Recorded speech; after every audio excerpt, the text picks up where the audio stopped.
प्रणाम सभी दिल्ली वासियों, देश के युवाओं को और हमारे बच्चे जो छात्र हैं, जो किसी भी सब्जेक्ट से पढ़ रहे हैं, किसी भी क्लास में, मैं उन सबसे एक बात कहना चाहूँगा। दिल्ली में आंदोलन हुआ, मैं और मेरी पार्टी लोक जनशक्ति पार्टी रामदास, मेरे नेता आदरणीय चिराग पासवान साहब बच्चों के साथ खड़े थे।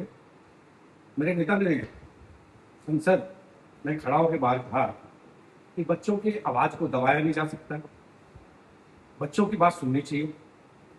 नीट पेपर लीक से बच्चों में गुस्सा था 100% से, और बच्चों के दरवाजे, सरकार के दरवाजे बच्चों से बातचीत के लिए खुले थे। बच्चों को आक्रोश को देखते हुए देश के प्रधानमंत्री जी ने बच्चों का सम्मान किया, उनके आक्रोश का सम्मान करते हुए धर्मेंद्र प्रधान जी को, जो शिक्षा मंत्री थे, तत्काल प्रभाव से उनको हटाया गया। एनडीए की सरकार, देश के प्रधानमंत्री आदरणीय मोदी जी, मेरे नेता भारत सरकार के केंद्रीय मंत्री आदरणीय चिराग पासवान साहब, हम सब की यही सोच है कि जो बच्चे हैं वो हमारे हैं और उनकी बातों को बिल्कुल सुना जाना चाहिए, उनके गुस्से को भी सुना जाना चाहिए, देखा जाना चाहिए। लेकिन जिस प्रकार से विपक्ष ने उपद्रव फैलाने का, नेपाल बनाने का, बांग्लादेश बनाने का भरकस कोशिश की, लेकिन वो भूल गए कि अमेरिका से कुछ लोग आके भारत में ऐसी क्रांति, जो आंदोलन जिससे देश के टुकड़े टुकड़े और आरएसएस मुर्दाबाद, ब्राह्मण मुर्दाबाद, नीट के बच्चे और पेपर देने वाले बच्चों को इन सब चीज़ों से दूर रखा जाए, उन पर राजनीति ना किया जाए।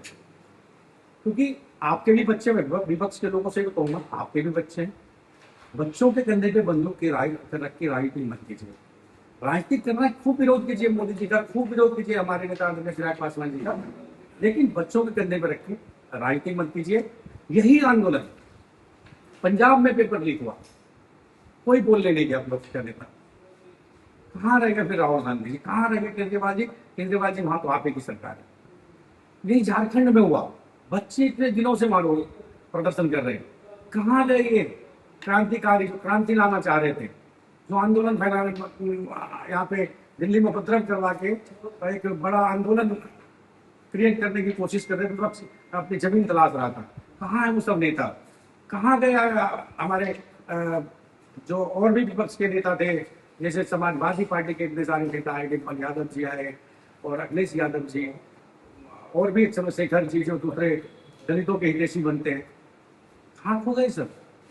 क्यों नहीं वो झारखंड के बच्चों, क्यों भारत में बच्चों में फर्क है, मगर वो झारखंड के बच्चे हैं तो हमारे बच्चे नहीं है, अगर वो पंजाब के बच्चे हैं तो हमारे बच्चे नहीं है। क्या सिर्फ देश के मोदी सरकार को हिलाने के लिए विपक्ष के साथ मिलकर विपक्ष की एक संयोजित तरीके से ये योजना को सफल बनाना था? तो मैं देश के सभी बच्चों से कहूंगा कि जग जाइए, आप लोग अपने शिक्षा पे ध्यान दीजिए, अपने पढ़ाई पे ध्यान दीजिए।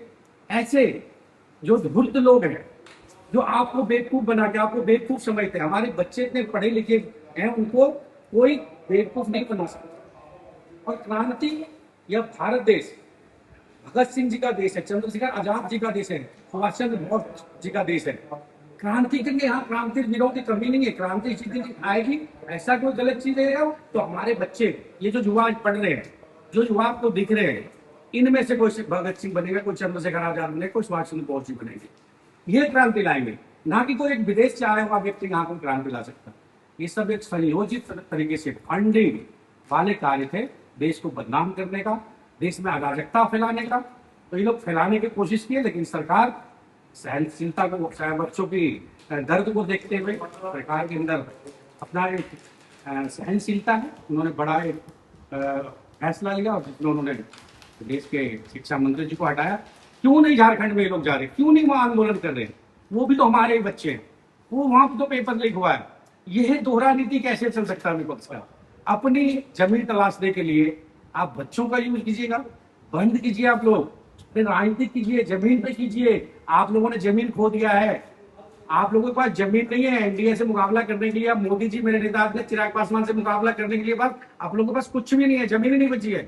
इसीलिए आप लोग चाहते हैं कि हम लोग कैसे भी उपद्रव फैला के, दंगा फैला के अपना जमीन तलाश ले, अपना जमीन खड़ा कर ले, लेकिन वो होने वाला नहीं है। हमारे देश के बच्चे बहुत समझदार हैं और मैं अपने देश के बच्चों और उनके भविष्य के लिए उनसे हाथ जोड़ के विनती करता हूँ कि आप लोग सिर्फ अपनी पढ़ाई पे ध्यान दें।